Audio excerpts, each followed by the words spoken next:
Shake it, baby. Oh yeah, shake it, shake it, shake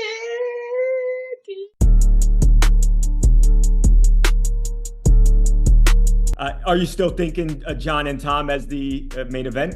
I mean, it's a year away. The landscape is going to change so much over the next year. Whatever the biggest fights are, next year is what will be at the White House. We're going to blow this thing out of the water. Do you, and obviously Tom's not an American, but I was going to say, do you try and do all Americans or mostly Americans? How do you handle that? Do you do all Americans versus all English? You should do We're going to settle this thing 250 years later. So this is the first time we've left Vegas in the United States. We've been to Saudi Arabia and Abu Dhabi, and New Orleans just seemed like the perfect fit for our first one. We're still working on all the regulation, and you got to figure out referees and judges from these different places. So we're pretty sure we got it dialed in.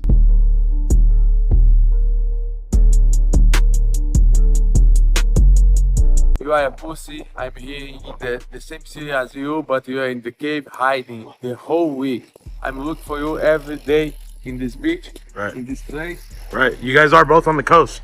You guys are both here in LA. The same place, but you have beach. And he's hiding from you out here in LA? Huh? He's Chimaev is hiding from you? He's hiding. I think he's in the cave and some, ugly guy.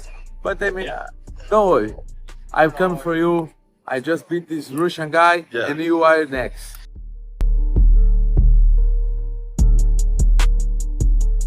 Look at this tweet Arman put out. You better pray nothing happens to Charles, because I'm the worst possible matchup for you in this division. There's a reason you're fighting the guy that I already beat and not me for that belt. Yeah, there is a reason, buddy. You f***ed up UFC 311. You f***ed up your fight with Makhachev. You rich.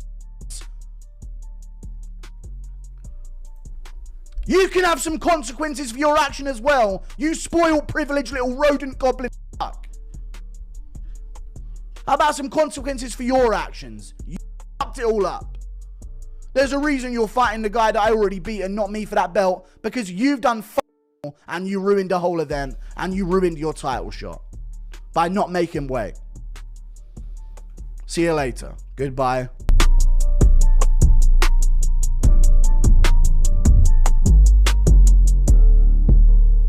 Who'd you fighting next, bro? Me? Who are you fighting next? Do you have names right now? Be honest. I have one name. One name you can't say? Daniel Rodriguez. Oh, no. I already knew that. We knew that. I think you should both you guys want that fight. I think you should fight Shakvat Hakmanat. I think that would be good for your career. You saw what happened? That was crazy.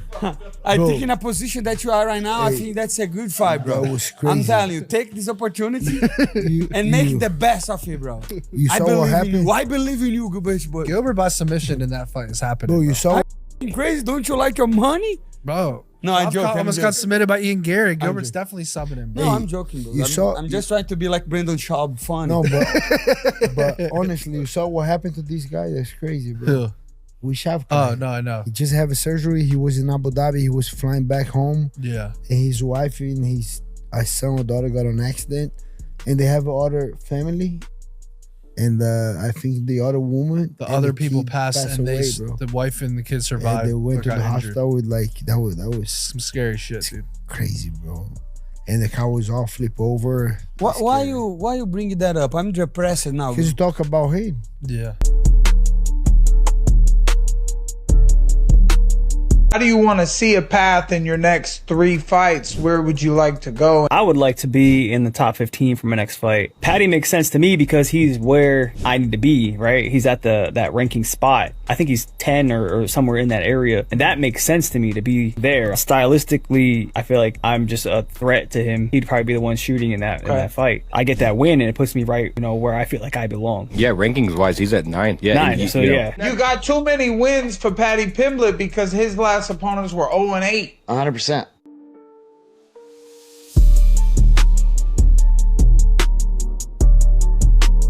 We had like 10 to 20 seconds left, and he looked at the clock and then looked at me and pointed down like the Holloway point, and I said, "No, f*** you." And I stuck it, and I kept sticking and moving. That's what happened. I'm not doing that. Like I said, diapers are expensive, groceries are expensive. I've had lots of fights where I could prove that I'm tough. I think that fight was exciting. I hope it was an exciting fight. but I don't need to stand there and go, okay, point at the ground, let's go. First of all, no one does it right. Max is the only person that does it right, where you plant your feet and you swing. And I'm not saying I'll never do that, but I'll probably never do that. If I ever fought Max Holloway again, which I'm not gunning for that, I love Max and I really have a lot of love for him. But if I ever fought Max Holloway again and he pointed at the ground, I would say the same thing I said tonight. No, f*** off. Leave me alone. And I'd get back to sticking and moving.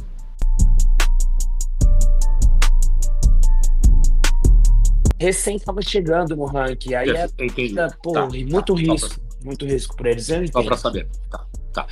Actually, the dudes that they offered me before, these people just basically, they did offer me some names before, and they just said, well, I was the guy that was just coming up in the rankings, so people didn't want to take the opportunities. Like, listen, there wasn't a win-win there.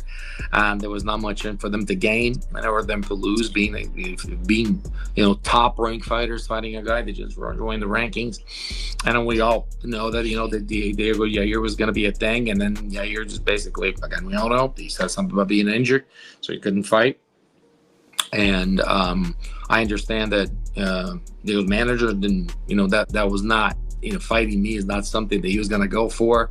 Perhaps didn't want it either. But then Diego just went online and stuff and made some statements about the fact that he would fight me over the weekend if he could. So basically, Diego was doing matchmaking and basically signed on this coffin already. So screw that. I mean, that's it. I mean, he signed on it. So if that's what he wants to be, I'll just put some dirt on that coffin. How big is the possibility that we ever see a podcast on Joe Rogan, you, Joe Rogan, and Conor McGregor? Probably never. Probably never. Thank you, Dana. Great All right. show tonight. Thank you.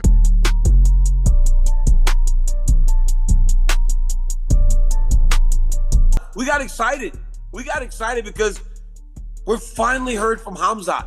There were so many questions in regards to him even making this fight. Dude, I swear, Joe, and I can say this now since we're a week from the fight. 2 months ago, I got a call saying Khamzat was going to be out. Who do you think should fight Dricus? Should it be the kid from France? I'm talking about, what's the welterweight, the 185 from France? He's very good. The boxer. Imavov. Yep, Imavov. Or should it be Bohalio? I just started getting the feeling I'm going to fight this guy one day. And I knew I had this, I'm going to be champion, I know it, and maybe he's going to be champion in 170, come up, fight for another title. But I just got this feeling that we are going to meet up one day in the octagon. So, and then when he moved up, I knew that this is going to happen. I knew this was going to happen. I knew he would beat guys in top of the middleweight division. And then here we are. I mean, I'm not surprised that this fight happened. I'm happy that it's here, and it's a massive fight. It's incredible. I mean, it's great that we get to see this, that nothing happened in the sense where he stayed in the division for too long, was out of his prime, me, or anything like that. Two guys that are genuinely at the best of their abilities are fighting each other, and I think that's what the sport should be about.